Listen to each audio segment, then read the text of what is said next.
প্রতাপ তখন তার তুচ্ছ মাছ ধরা ফেলে রেখে সেই মানিক নিয়ে জলে ডুব দিত এবং জলের তলায় গিয়ে দেখত রূপোর অট্টালিকায় সোনার পালঙ্কে আরে ও কে বসে আছে? আমাদের পানিকণ্ঠের ওই বোবা মেয়েটা শুভা না?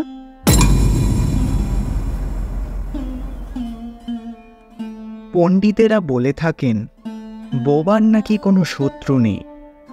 সত্যিই তো, কথা বলতে না পারলে ঝগড়া করা যায় কি করে? কিন্তু বোবা আসলে ঠিক কারা? যাদের ঈশ্বর প্রদত্ত বাক শক্তিটি নেই, নাকি সব থাকার সত্ত্বেও যারা পরিস্থিতির চাপে চুপ করে থাকে? তবে কি তারা সত্যি বোবা নাকি? সে বিচার আপনারাই করুন। নমস্কার বন্ধুরা, আমার গল্প বলা কাজ ইউটিউব চ্যানেলে আপনাদের সকলকে স্বাগত। আমার গল্প বলা কাজ ইউটিউব চ্যানেলে আমরা উদযাপন করছি রবি মাস। সমস্ত মে মাস জুড়ে আপনাদের জন্য থাকবে শ্রী রবীন্দ্রনাথ ঠাকুর রচিত কিছু অসামান্য সৃষ্টি। আজ আপনাদের পড়ে শোনাব তাঁর লেখা শুভা।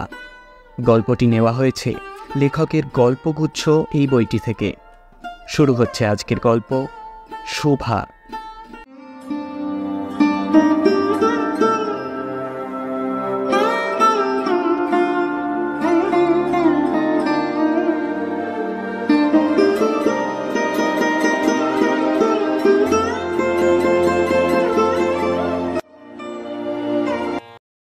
মেয়েটির নাম যখন সুভাষিনী রাখা হয়েছিল, তখন কেই বা জানত যে সে বোবা হবে? তার দুটি বড় বোনের নাম রাখা হয়েছিল সুকেশিনী ও সুহাসিনী। তাই বড় দুই বোনের সাথে মিল রেখে তার বাবা ছোট মেয়েটির নাম রাখেন সুভাষিনী।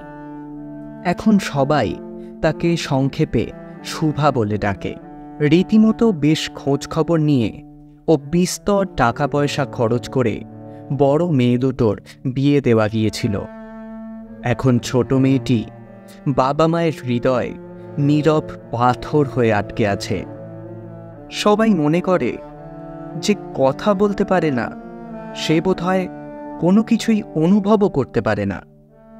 এই জন্যই অনেকে তার সামনে তার ভবিষ্যৎ নিয়ে দুশ্চিন্তা প্রকাশ করত। ছোটবেলা থেকেই সে বুঝতে পেরেছিল যে বিধাতার একটা অভিশাপ হয়ে সে জন্মেছে তার বাবা মায়ের ঘরে। তাই সাধারণত নিজেকে সে সবার কাছ থেকে লুকিয়ে রাখতে চাইত। মনে করত, আমাকে সবাই ভুলে গেলেই বাঁচি। কিন্তু ব্যথা বেদনা কি কখনো ভুলে থাকা যায়? বাবা মায়ের মনে সে সবসময়ই জেগেছিল। বিশেষ করে তার মা তাকে নিজের একটা ত্রুটি বা খুঁত বলে মনে করতেন। কারণ মায়েরা ছেলের চেয়ে মেয়েকে নিজের অংশ বলে মনে করেন বেশি। মেয়ের কোনো খুঁত যেন মায়ের নিজেরই খুঁত, এবং তিনি এটাকে বিশেষ একটি লজ্জার কারণ হিসাবে মনে করতেন। অথচ শুভার বাবা বাণীকণ্ঠ শুভাকে তার অন্য মেয়েদের চেয়ে একটু বেশি ভালোবাসতেন, কিন্তু মা তাকে তার গর্ভের কলঙ্ক হিসাবে মনে করতেন। শুভা কথা বলতে পারত না ঠিকই, কিন্তু তার দীর্ঘ পাপড়ি বিশিষ্ট বড় বড় দুটো চোখ ছিল। তার ঠোঁট দুটো ভাবের আভাস পেলেই কচি কিশলয়ের মতো কেঁপে কেঁপে উঠত। আমরা কথায় যে ভাবের প্রকাশ করি, সেটা আমাদেরকে খানিকটা নিজের চেষ্টাতেই বানিয়ে নিতে হয়। এই কিছুটা অনুবাদ করার মতো। সবসময় যদিও ঠিক হয় না, ক্ষমতার অভাবে অনেক সময় ভুলও হয়, কিন্তু কালো চোখকে কোনো কিছু অনুবাদ করতে হয় না। মনের ছায়া তার উপর এমনিই পড়ে। মনের ভাব নিজের মতো করে কখনো ছড়িয়ে পড়ে, আবার কখনো সংকুচিত হয়ে পড়ে, কখনো উজ্জ্বলভাবে জ্বলে ওঠে, কখনো আবার মলিনভাবে নিভে যায়। কখনো ডুবন্ত চাঁদের মতো পলকহীনভাবে তাকিয়ে থাকে, কখনো বিদ্যুৎ চমকের মতো সব দিকে জ্বলে ওঠে।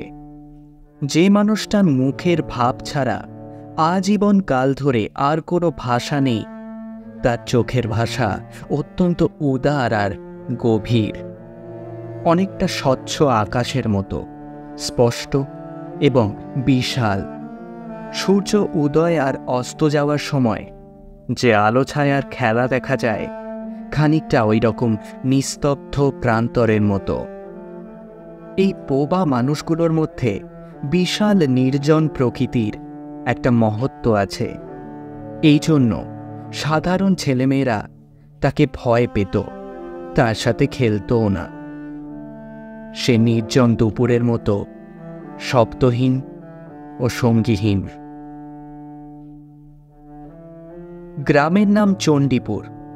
নদীটি বাংলাদেশের একটি ছোট নদী। গৃহস্থ ঘরের কৃষকের মেয়ের মতোই নদীটি, বেশি দূরে যায়নিও কখনো। এই ছোট্ট সরু নদীটি নিরলসভাবে নিজের বংশ রক্ষা করে চলেছে। তার দুই ধারের গ্রামের সবার সাথেই যেন তার একটা না একটা সম্পর্ক আছে। দুধারে লোকালয় এবং গাছের ছায়া ঘেরা উঁচু পাড়। নিচ দিয়ে এই আত্মভোলা নদীটি যেন আনন্দে নেচে নেচে লোকের অসংখ্য উপকার করে বয়ে চলেছে। শুভার বাবা বাণীকণ্ঠের ঘর নদীর একেবারে ওপরে। তার বাঁশের বেড়া, আটচালা, গোয়ালঘর, ঢেঁকিশালা, খড়ের স্তূপ, তেঁতুলতলা, আম, কাঁঠাল ও কলার বাগান নৌকার যাত্রীদের দৃষ্টি আকর্ষণ করে। গৃহস্থের এই সচ্ছলতার মধ্যে বোবা মেয়েটি কারণ নজরে পড়ত কিনা আমি তা ঠিক জানি না, কিন্তু কাজের পর একটু অবসর পেলেই সে এই নদীর তীরে এসে বসে। প্রকৃতি যেন তার ভাষার অভাব পূরণ করে দেয়। সে যেন তার হয়ে কথা বলে। নদীর কলকল শব্দ, লোকের কোলাহল, মাঝির গান, পাখির ডাক, গাছের পাতার মর্মর শব্দ, এই সব কিছু মিলেমিশে চারিদিকের কলরবের সাথে এক হয়ে সমুদ্রের ঢেউয়ের মতো মেয়েটির চির নিস্তব্ধ হৃদয়ে এই নদীর তীরে এসে ভেঙে পড়ে। প্রকৃতির এই যে বিচিত্র শব্দ ও গতি, এটা যেন বড় বড় চোখ বিশিষ্ট শুভারই একটা বড় সংস্করণ। ঘাসের ভেতর লুকিয়ে থাকা পোকার শব্দ থেকে শুরু করে মহাকাশ পর্যন্ত যেন কেবল ইশারা, ইঙ্গিত, গান, কান্না এবং দীর্ঘশ্বাস। আর দুপুরবেলা যখন মাঝি আর জেলেরা খেতে যেত, গৃহস্থরা ঘুমোতো, পাখিদের ডাক বন্ধ হয়ে যেত, খেয়া পারাপারের নৌকাগুলো বন্ধ থাকত, সমস্ত পৃথিবীটা কাজকর্ম ফেলে রেখে ভয়ানক এক নির্জন রূপ ধারণ করত, তখন এই বিশাল আকাশের নিচে বসে থাকত এই বোবা প্রকৃতি আর একটি বোবা মেয়ে। একজন বিশাল আকাশের রোদের মধ্যে আর একজন গাছের ছায়ায়। শুভার যে কোনো বন্ধু ছিল না তা কিন্তু না। তার বন্ধু ছিল দুটো গাভী। তাদের একটির নাম সর্বশী আর অন্যটির নাম পাঙ্গুলি। শুভার কাছে অবশ্য গাভীগুলো কখনো তাদের নাম শোনেনি, কিন্তু তার পদশব্দ তারা চিনত। কথা না থাকলেও তার মধ্যে একটা করুণ সুর ছিল, যা গাভীগুলো ভাষার চেয়েও সহজে বুঝতে পারত। শুভা যে কখন তাদের আদর করছে, কখন বকাঝকা করছে, কখন যে মিনতি করছে, তা তারা মানুষের চেয়ে অনেক সহজে বুঝতে পারত। শুভা গোয়ালে ঢুকে দু হাতে সর্বশীর গলা জড়িয়ে ধরে তার কানের কাছে নিজের গাল ঘষত, আর পাঙ্গুলি তার স্নিগ্ধ দৃষ্টিতে তাকিয়ে তাকিয়ে দেখত আর তার গা চেটে দিত। মেয়েটি দিনের মধ্যে প্রায় 3 বার করে গোয়াল ঘরে যেত, তাছাড়া যখন তখনও ঢুকে পড়ত। ঘরে কখনো বকা খেলে সে তার এই 2 বোবা বন্ধুর কাছে আসত। শুভার দুঃখ ভারাক্রান্ত চেহারা দেখে তারা কি এক অনুমান শক্তির সাহায্যে মেয়েটার মনের কথা বুঝে ফেলত এবং শুভার গায়ের সাথে ঘেঁষে তার বাহুতে শিং ঘষে ঘষে তাকে সান্ত্বনা দেওয়ার চেষ্টা করত।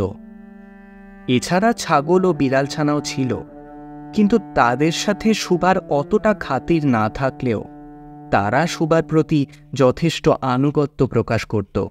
বিড়ালছানাটি দিনে রাতে যখন খুশি সুভার গরম কোলে বসে আরামে ঘুমানোর ব্যবস্থা করত, আর সুভা যে তার গলায় পিঠে হাত বুলিয়ে দিলে তার নিদ্রালাভে যে খুব সুবিধা হয় সেটা বেশ আকারে ইঙ্গিতে বুঝিয়ে দিত।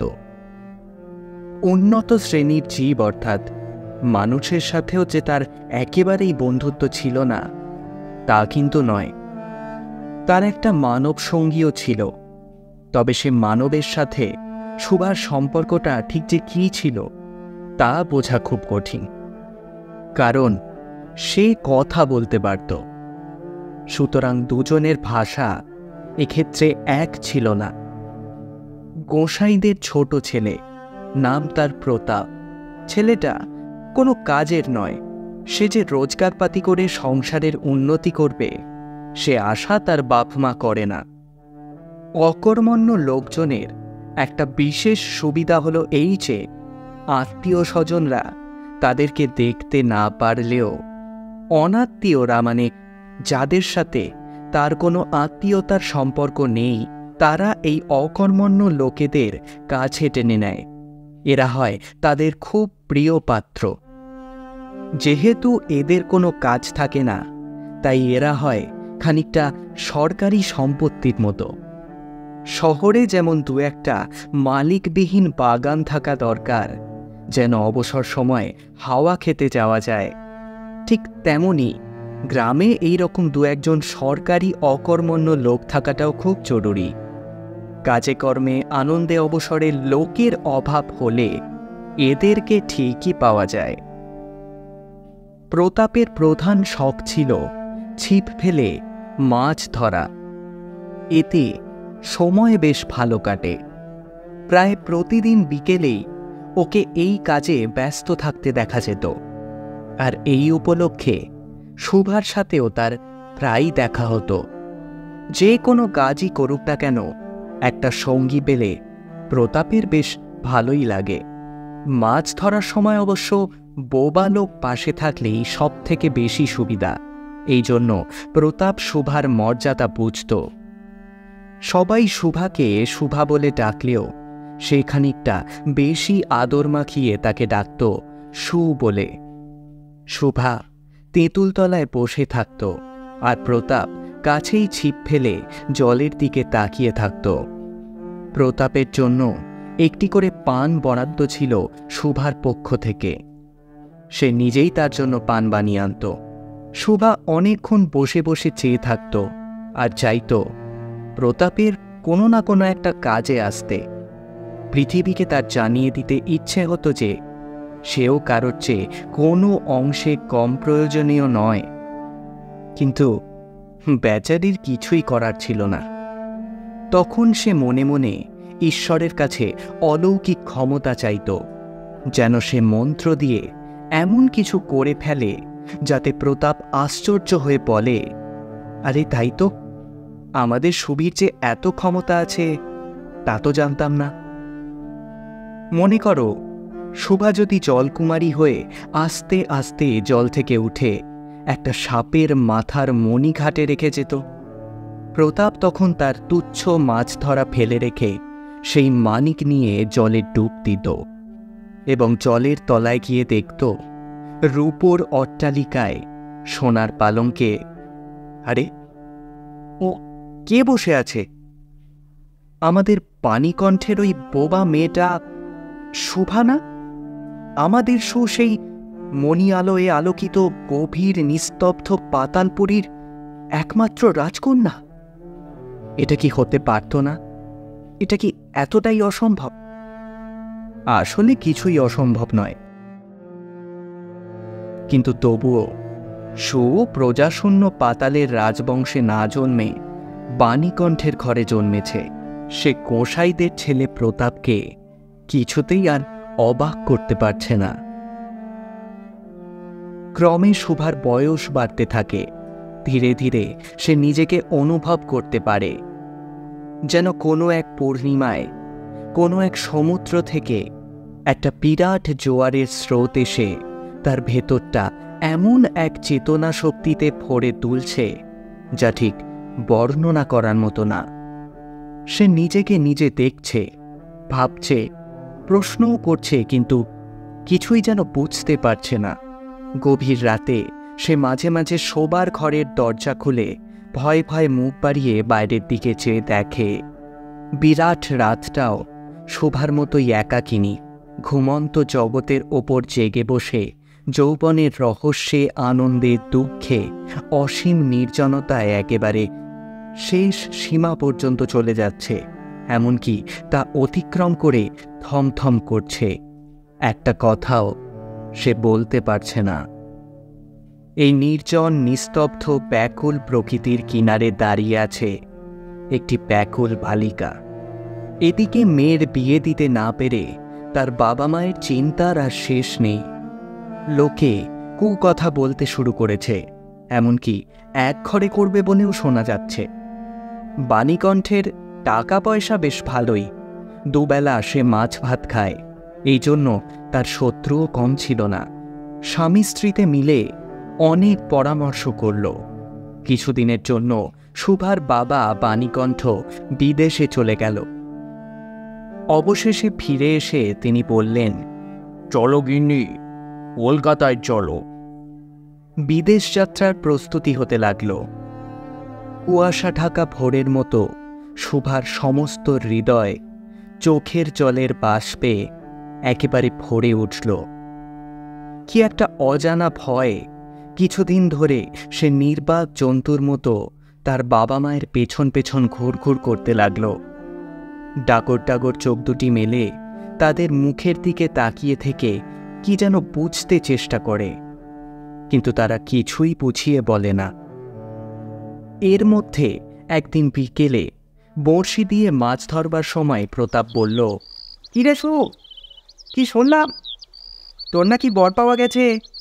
এই তুই বিয়ে করতে যাচ্ছিস? দেখিস আমাদের যেন বলিস নে। কথাগুলো বলেই আবার সে মাছের দিকে মনোযোগ দিল। তীরবিদ্ধ হরিণ ব্যাধের দিকে যেমন করে তাকায়, নীরবে বলতে থাকে, আমি তোমার কি ক্ষতি করেছিলাম? শোভা তেমনি প্রতাপের দিকে চাইল। সেদিন গাছের তলায় আর বসল না। বাণীকণ্ঠ ঘুম থেকে উঠে শোয়ার ঘরে গিয়ে তামাক খাচ্ছিলেন। শোভা তার পায়ের কাছে বসে তার মুখের দিকে চেয়ে কাঁদতে লাগল।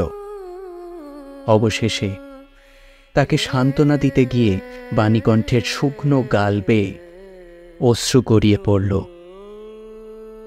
কাল কলকাতায় যাবার দিন স্থির হয়েছে। শোভা গোয়াল ঘরে তার বাল্যসখীদের কাছে বিদায় নিতে গেল। তাদের নিজের হাতে খাইয়ে দিল। গলা ধরে একবার দু চোখে যত পারে কথা ভরে তাদের মুখের দিকে তাকালো। দুই চোখ থেকে টপ টপ করে অশ্রুজল পড়তে লাগল। সেদিন শুক্লা দ্বাদশীর রাত। শুভা তার শোয়ার ঘর থেকে বাইরে বেরিয়ে এসে তার সেই চির পরিচিত নদীতটে লুটিয়ে পড়ল, যেন ধরণীকে, এই প্রকাণ্ড মুখ মানব মাতাকে দুই বাহুতে ধরে বলতে চায়, তুমি আমাকে যেতে দিও না মা, আমার মতো না হয় দুটো হাত বাড়িয়ে তুমি আমাকে ধরে রাখো। কলকাতার এক বাড়িতে শোভার মা একদিন শোভাকে খুব করে সাজিয়ে দিলেন। এঁটে চুল বেঁধে খোপায় চড়ির ফিতে দিয়ে অলঙ্কারে একেবারে ভরিয়ে দিয়ে তার স্বাভাবিক শ্রী যথাসাধ্য বিলুপ্ত করে দিলেন। শোভার দু চোখ দিয়ে জল পড়ছে, পাছে চোখ ফুলে খারাপ দেখতে লাগে। এই জন্য তার মা তাকে বিস্তর ভৎসনা করলেন, কিন্তু চোখের জল কোনো ভৎসনাই মানল না। বন্ধুর সঙ্গে বর স্বয়ং কনে দেখতে এসেছিলেন। কন্যার মা বাবা কিছুটা নিশ্চিন্ত, এর সাথে শঙ্কিত এবং কিছুটা ব্যতিব্যস্ত হয়ে উঠলেন, যেন দেবতা স্বয়ং নিজের বলির পশু বেছে নিতে এসেছেন। মা পিছন থেকে বিস্তর তর্জন গর্জন করে, শাসন করে বালিকার চোখের জল আরও দ্বিগুণ বাড়িয়ে দিয়ে পরীক্ষকের সামনে পাঠালেন। পরীক্ষক অনেকক্ষণ দেখে বললেন, মন্দ নয়। বিশেষত বালিকার কান্না দেখে তিনি বুঝলেন এর মনে হয় একটা মন আছে, এবং হিসাব করে দেখলেন যে মন আজ বাপ মায়ের বিচ্ছেদ যন্ত্রণায় ব্যথিত হয়ে উঠছে, সেই মন আজ বাদে কাল আমারই ব্যবহারে লাগতে পারে। ঝিনুকের কোলে ঘুমিয়ে থাকা মুক্তোর মতো বালিকার চোখের জল শুধু বালিকার মূল্য বাড়িয়ে দিল। তার হয়ে আর কোনো কথা সে বলল না। পঞ্জিকা মিলিয়ে দেখে খুব একটা শুভ লগ্নে ওদের বিয়ে হয়ে গেল। বোবা মেয়েকে পরের হাতে সমর্পণ করে দিয়ে বাবা মা দেশ ছেড়ে চলে গেলেন। তাদের জাতি ও পরকাল উভয়ই রক্ষা হল। বর পশ্চিমে কাজ করেন, বিয়ের পর স্ত্রীকেও তিনি পশ্চিমে নিয়ে গেলেন। সপ্তাহখানেকের মধ্যে সবাই বুঝল নববধূ বোবা। তা কেউ বুঝল না সেটা আদেও তার দোষ নয়। সে কাউকে কখনো প্রতারণা করেনি। তার দুটো চোখ সবসময় সত্যি কথাই বলেছিল, কিন্তু তা কেউ বুঝতে পারেনি, বরং বুঝতে চেষ্টা করেনি। সে চারিদিকে চাইল, ভাষা খুঁজে পেল না। যারা বোবার ভাষা বুঝত, সেই আজন্ম পরিচিত মুখগুলোকে আর দেখতে পেল না শুভা। বালিকার চিরনবীন হৃদয়ের মধ্যে একটা অসীম অব্যক্ত কান্না বাজতে লাগল। অন্তর্যামী ছাড়া আর কেউ তা শুনতে পেল না। এবার তার স্বামী ভালো করে দেখে এবং শুনে পরীক্ষা করে একজন ভাষা বিশিষ্ট কন্যাকে বিয়ে করে আনলেন।